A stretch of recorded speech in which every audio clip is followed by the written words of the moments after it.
राजस्थान के साथ पूरे देश भर के बीएड अभ्यर्थियों की नजर माननीय सुप्रीम कोर्ट में होने वाली कल की सुनवाई पर टिकी हुई है, क्योंकि बीएड अभ्यर्थियों का भविष्य माननीय सुप्रीम कोर्ट के द्वारा इसी फैसले के आधार पर तय होगा। जिस प्रकार से माननीय जोधपुर हाईकोर्ट के द्वारा बीएड के खिलाफ फैसला दिया गया था, उसके बाद से ये मामला माननीय सुप्रीम कोर्ट में गया हुआ है और पहले बीएड अभ्यर्थियों के द्वारा याचिका दायर की गई, उसके बाद से एनसीटी और अब खुद केंद्र सरकार यानी एमएचआरडी द्वारा माननीय सुप्रीम कोर्ट का दरवाजा खटखटाया गया है। आप लोग के मन में ये सवाल आ रहा होगा कि आखिर पक्ष किसका मजबूत है। तो माननीय जबलपुर हाईकोर्ट के डबल बेंच के द्वारा जो फैसला दिया गया था, देखिए माननीय डबल बेंच के द्वारा जो फैसला दिया जाता है उसमें दो जज बैठते हैं। उनका जो फैसला होता है वो माननीय सुप्रीम कोर्ट के फैसले के इक्विवेलेंट माना जाता है, जो कि एक फैसले के दौरान माननीय सुप्रीम कोर्ट ने पहले ये स्पष्ट कर दिया है कि डबल बेंच का फैसला एक तरीके से माननीय सुप्रीम कोर्ट के इक्विवेलेंट माना जाएगा।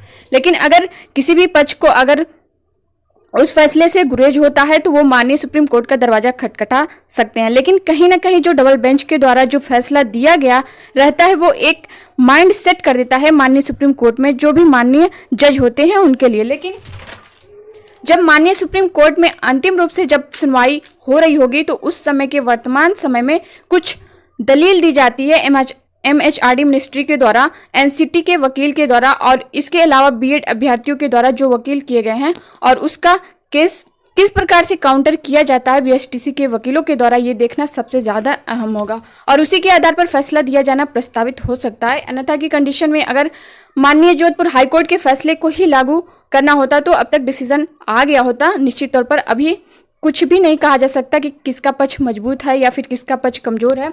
50-50 का मामला है। अब देखना होगा कि माननीय सुप्रीम कोर्ट के द्वारा क्या कुछ फैसला आता है और ये फैसला न सिर्फ राजस्थान बल्कि उत्तर प्रदेश समेत पूरे देश भर के बीएड अभ्यर्थियों इससे प्रभावित हो सकते हैं अगर उनके खिलाफ फैसला आता है। इन सभी मुद्दों पर आपका क्या कुछ कहना है कमेंट बॉक्स में कमेंट करके जरूर बताइएगा और जैसे ही कल के बारे में इसके रिगार्डिंग कुछ भी अपडेट आएगी मैं आप सभी को इन्फॉर्म कर दूंगी। दोस्तों इस वीडियो को देखने के लिए आपका बहुत शुक्रिया। ऐसे ही अपडेट पाने के लिए आप विजडम मास्टर चैनल को सब्सक्राइब करें, लाइक करें और ज़्यादा से ज़्यादा अपने फ्रेंड्स को शेयर करें। Thank you.